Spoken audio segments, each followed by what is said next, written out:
నమస్తే welcome to NCN news నేను పుష్ప బులెటిన్ల ముందుగా హెడ్లైన్స్ చూద్దాం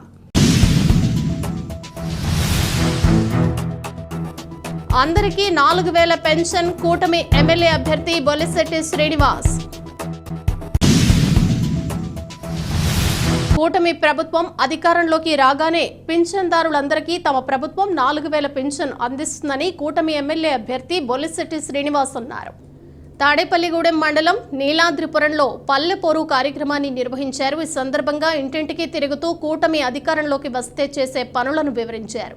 ఈ సందర్భంగా ఆయన మాట్లాడుతూ జగన్ ప్రభుత్వం రైతులను నట్టేట ముంచిందని, అన్ని వర్గాల వారిని ఇబ్బంది పెట్టిందన్నారు. ప్రజల కోసమే కూటమిగా ఏర్పడి ప్రజల ముందుకు వస్తున్నామని అన్నారు. అందరూ ఆశీర్వదించాలని కోరారు. ఈ కార్యక్రమంలో TDP incharge Valavala Babji, BJP నియోజకవర్గ convener Ethakota Tataji, TDP, Janasena, BJP నాయకులు, కార్యకర్తలు భారీగా హాజరయ్యారు. కరోనా సమయంలో కేంద్ర ప్రభుత్వం నుంచి నరేంద్ర మోడీ గారు ఏ ఒక్క ప్రాణం పోకూడదని చెప్పి ప్రతి వ్యక్తికి డబ్బు పంపించాలి, ప్రతి వ్యక్తి వైద్యం ఉండాలి, ప్రతి వ్యక్తికి భోజనం పంపాలంటే ఒక భోజనం ఖరీదు 650 రూపాయలు రాశారు ఖర్చు. ఎవరికైనా అలాంటి భోజనం పెట్టారండి కరోనా వచ్చినప్పుడు? ఎవరికైనా సరైన క్వారంటైన్లో సరైన సదుపాయాలు ఉన్నాయా?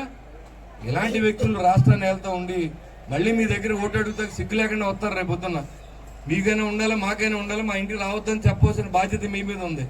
ఏమనంటే మేము డబ్బులు ఇచ్చాం, మీరు 1000 ఇస్తారో 10,000 వసూలు చేస్తారు. ఒక్కొక్కటి దగ్గర మీరు 1000 ఇస్తే 1,00,000 వసూలు చేస్తారు. ఇప్పుడు మరి రేటు పెంచారు. ఉప ముఖ్యమంత్రి అయిన తర్వాత మీకు డబ్బు బాగా అవసరం పెరిగింది.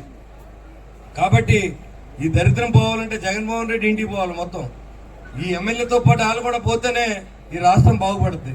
ఏదైనా తెలియజేస్తా ఉన్నా, నువ్వు అమ్మని చెల్లెల్ని మోసం చేసిన వ్యక్తి ఇక్కడ ఉన్న చెల్లెమ్మల్ని, దళిత చెల్లెమ్మల్ని లేదా ఇంకో చెల్లెమ్మల్ని నువ్వు కాపాడుతావని అడుగుతున్నా. సొంత చెల్లెలకి నువ్వు మీ నాన్న ఇచ్చిన ఆస్తి ఇవ్వలేదని చెప్పి మీ చెల్లెలు వాపోతా ఉంది. వాళ్ళు భయపడి తిరుగుతూ ఉన్నారు రోడ్ల మీద. వాళ్ళకే రక్షణ కల్పించిన పరిస్థితి. బాబాయ్ చనిపోతే 5 సంవత్సరాల నుంచి పట్టించుకొని ఈ ప్రభుత్వం సిబిఐ కేసుల్లో 3000 సార్లు వాయిదాలు అడిగినటువంటి వ్యక్తి ఈ ముఖ్యమంత్రి హోదాను అడ్డం పెట్టి, మనం వేసిన హోదాలు ఓట్లు అడ్డం పెట్టి వందల లక్షల కోట్లు సంపాదించిన జగన్మోహన్ రెడ్డి కేసులకు వెళ్లకుండా ఏదైతే 150 సీట్లు ఇచ్చారు, నాకు 22 ఎంపీలు ఇచ్చారు, దేనికి వాడాలి?